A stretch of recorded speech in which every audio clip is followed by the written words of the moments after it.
পুরান ঢাকার দেবীদাস ঘাটের একটি আলোচিত বাড়ির নাম দাদাবাড়ি ভবন। রাজকীয় বাড়িটির ফটকে লেখা চান সর্দার দাদাবাড়ি ভবন।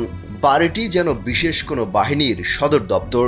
বাড়িতে আলাদা ওয়্যারলেস নেটওয়ার্ক ছিল, বিশেষায়িত ড্রোন থেকে পর্যবেক্ষণের ব্যবস্থা ছিল, অস্ত্রাগার, শত শত ওয়াকি টকি আর টর্চার সেল, এমনকি আয়নাঘর সদৃশ্য গোপন কুঠুরিও ছিল মদের বার সহ নানা বিলাসী আয়োজন। 2020 সালে আইন শৃঙ্খলা রক্ষাকারী বাহিনীর সাঁড়াশি অভিযানে বাড়ি থেকে ড্রোন, অবৈধ অস্ত্র, ওয়্যারলেস নেটওয়ার্ক সরঞ্জাম উদ্ধারের পর কিছুদিন বাড়িটি ঘিরে সন্ত্রাসী কার্যক্রম বন্ধ ছিল। Introducing High Class by Akij Port. হাজী সেলিমের ছেলে ইরফান সেলিম জামিনে মুক্তি পাওয়ার পর এবং হাজী সুলাইমান সংসদ সদস্য হওয়ার পর আগের অবস্থায় ফিরে যায় বহুল আলোচিত সেই দাদাবাড়ি ভবন। বাড়িটির মালিক পুরান ঢাকার আলোচিত ব্যবসায়ী ও সাবেক এমপি হাজী সেলিম। তিনি অসুস্থ হওয়ার পর তার দুই ছেলে হাজী সুলাইমান ও ইরফান বাবার অবৈধ কারবারের নিয়ন্ত্রণ নেন। নানা বিতর্কিত কর্মকাণ্ডের জন্য সুলাইমান ও ইরফান বিভিন্ন সময় আইন শৃঙ্খলা বাহিনীর হাতে গ্রেপ্তার হন।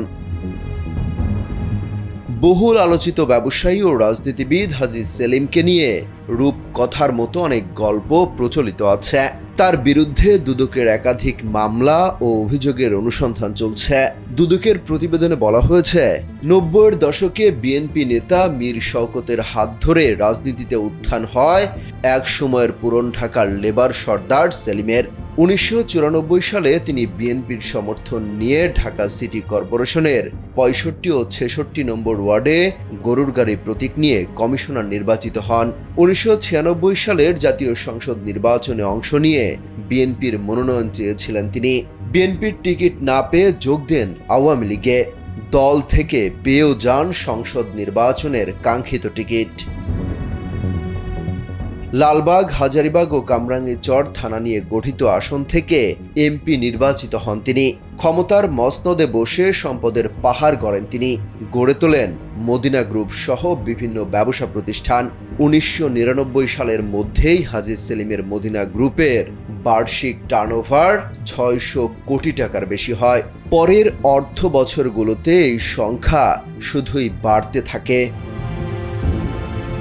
1996 পরবর্তী সময়ে হাজী সেলিম জনপ্রতিনিধি হিসেবে নিজ এলাকার মহল্লাগুলোতে পঞ্চায়েত চালু করেন। বিভিন্ন বিরোধ নিষ্পত্তির জন্য সাধারণ মানুষ তার কাছে যেতেন। জমি বা বাড়ি সংক্রান্ত বিরোধ নিয়ে তার কাছে গেলেই সেগুলো নামমাত্র মূল্যে কিনে দখল করে নিতেন। ক্যাডার বাহিনী দিয়ে জোরপূর্বক উচ্ছেদ করে তিনি বিভিন্ন ব্যক্তির ঘরে বা ব্যবসা প্রতিষ্ঠানে তালা ঝুলিয়ে দিতেন। ওই কারণে তিনি তালাহাজি নামেও পরিচিতি পান। পুরান ঢাকার এক ব্যবসায়ী বলেন, যেখানেই চোখ পড়ত হাজী সেলিমের সেটাই দখল করে নিতেন তিনি। তার হাত থেকে রেহাই পায়নি প্রত্নতাত্ত্বিক নিদর্শন কিংবা কারাগারের জমিও। ক্ষমতাধর হওয়ার কারণে হাজী সেলিম ও তার পরিবারের সদস্যদের বিরুদ্ধে কেউ থানায় অভিযোগ পর্যন্ত করতে পারেনি। অমিত হাসান রবিন, কালবেলা।